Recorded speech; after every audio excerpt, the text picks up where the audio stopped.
বিৰোধী যি লগ লগা নাই, মই এইটোৱে ক'ম, মোৰ যিগৰাকী মই বিয়া পাতিলো, মই 13 বাৰ তাই কলেজলৈ যাওঁতে চিঠি দিছিলো আৰু 13 নম্বৰ বাৰত তাই য়েছ বুলি ক'লে।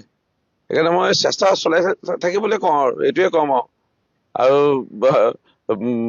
অলপ বেয়াও লাগিছে অখিল গগৈ ডাঙৰীয়াৰ কাৰণে, লুৰিণজ্যোতি গগৈ ডাঙৰীয়াৰ কাৰণে দুখত আছে দেখিছো মই।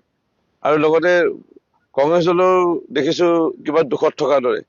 25 ডিচেম্বৰ এটা ভাল দিন গ'ল, খ্ৰীষ্টমাছ আছিল, সেই সময়টো মিত্ৰতা হ'ল, তেনেকৈ কৰিব পাৰিলেহেঁতেন।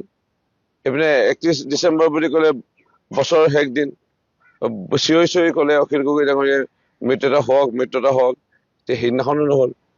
1 জানুৱাৰী নতুন বৰ্ষ প্ৰৱেশ হৈছিল, উক্ত দিনাও এটা ভাল দিন আছিল, সেয়াও নহ'ল। তাৰ মাজতে বিহু গ'ল 14 জানুৱাৰী, আৰু সেই সময়তো মাঘৰ বিহুটো কৰি ল'ব পাৰিলেহেঁতেন, একেলগে এসাঁজ খাই।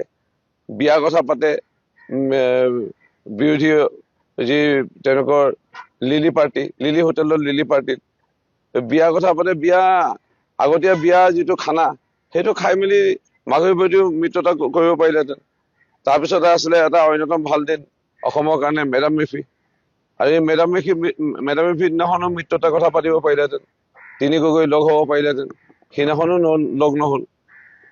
তাৰপিছত এতিয়া চাব গ'লে শেহতীয়াকে এটা বাচি গ'ল যে 14 ফেব্ৰুৱাৰী ভেলেণ্টাইন ডে, মানে এনেকুৱাকে চুমা তোমা খায়, চুমা খায়ে থাকে কোনোবাই, কোনে খায় কি কথা নাজানো, তেনেকে চুমা খাই সাৱটি ধৰি মিত্ৰতাটো হওক সেইটোৱে বিচাৰো। কাৰণ এতিয়া আমাৰ বিজেপিৰ সন্মুখত বা আমাৰ NDA মিত্ৰজোঁটৰ সন্মুখত বিৰোধী নথকাৰ নিচিনা হৈছে। আৰু গণতন্ত্ৰত দিয়কচোন বিৰোধী লাগে, গণতন্ত্ৰৰ এটা বেলেঞ্চ মেইনটেইন কৰিবৰ কাৰণে। সেইকাৰণে মিত্ৰতা হোৱাটো বিচাৰো বিৰোধীৰ, কিন্তু নোহোৱা দেখি পেলাই মই চেষ্টা চলাই থাকিব খালি অনুৰোধ জনাম। অল দ্য বেষ্ট, শুভেচ্ছা থাকিল সকলো বিৰোধী যেন তেওঁলোকে লগ হওক, তেতিয়া আমাৰ যুঁজি ভাল লাগিব। ভেলেণ্টাইন ডেতে হওক, প্ৰেমৰ দিন, প্ৰেম হওক তেওঁলোকৰ মাজত, আৰু প্ৰেমৰ বান্ধন আনক, সেইটোৱে কওঁ আৰু।